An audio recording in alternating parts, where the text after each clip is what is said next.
સુરત શહેરના છેવાડે આવેલા Amroli new Kosad road પર બિલ્ડિંગમાં ત્રીજા માળે આવેલા નેલ પોલિશના કારખાનામાં મોડી રાત્રે આગ ફાટી નીકળી હતી. આગને પગલે ફાયર વિભાગનો મોટો કાફલો ઘટના સ્થળે દોડી આવ્યો હતો અને આગ ઉપર કાબુ મેળવવાનો પ્રયાસ હાથ ધર્યો હતો. આ દરમિયાન ચોથા માળે ગેલેરીના ભાગમાં વોચમેન બેભાન હાલતમાં મળી આવ્યો હતો, જેને લઈને તેને હોસ્પિટલ ખાતે ખસેડવામાં આવતા તેને મૃત જાહેર કરાયો હતો. મળતી માહિતી પ્રમાણે શહેરના છેવાડે આવેલા અમરોલીના ન્યૂ કોસાડ રોડ પર પ્રગતિ ઇકો પાર્કમાં એક બિલ્ડિંગમાં ત્રીજા માળે અને ચોથા માળે એમ બે માળમાં નેલ પોલિશનું કારખાનું આવેલું છે, જે જેમિસ વિરડિયા નામના યુવક દ્વારા આ કારખાનું ચલાવવામાં આવી રહ્યું છે. આ કારખાનામાં નાની કાચની બોટલમાં નેલ પોલિશ ભરવામાં આવે છે. ત્યારે ગત રાત્રિના સમયે કામ ચાલી રહ્યું હતું અને આ દરમિયાન અચાનક આગ ફાટી નીકળી હતી. કેમિકલવાળા નેલ પોલિશના કારણે જોતજોતામાં જ આગે વિકરાળ સ્વરૂપ ધારણ કરી લીધું. તો આ અંગેની જાણ ફાયર વિભાગને કરવામાં આવતા ફાયર વિભાગનો મોટો કાફલો ઘટના સ્થળે દોડી આવી આગ પર કાબુ મેળવવાનો પ્રયાસ હાથ ધરવામાં આવ્યો હતો. જો કે કેમિકલ હોવાના કારણે પાણીનો મારો ચલાવવા છતાં પણ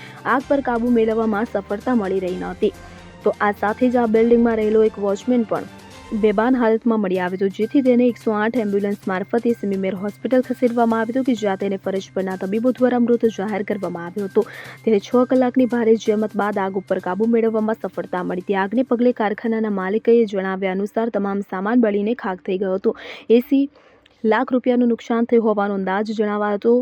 તો મૃતક વોચમેનની ઓળખ બ્રિજેશનાથ દુબે તરીકે થઈ હતી, કે જેની ઉંમર 60 વર્ષ છે અને આ બિલ્ડિંગ માટે વોચમેન તરીકે કામ કરતા હતા અને ત્યારથી જ ત્યાં જ રહેતા હતા. બ્રિજેશનાથના મોત અંગે પરિવારને જાણ કરવામાં આવી છે અને તેમના મૃતદેહને પોસ્ટમોર્ટમ અર્થે સિમીમેર હોસ્પિટલમાં ખસેડવામાં આવ્યો હતો. ત્યારે આ મામલે અમરોલી પોલીસ દ્વારા વધુ તપાસ હાથ ધરવામાં આવી છે.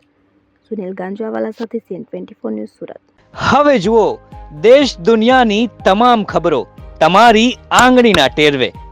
ઉઠાવો મોબાઈલ અને Google Play Store પરથી ડાઉનલોડ કરો અમારી CN24 ન્યૂઝ મોબાઈલ એપ.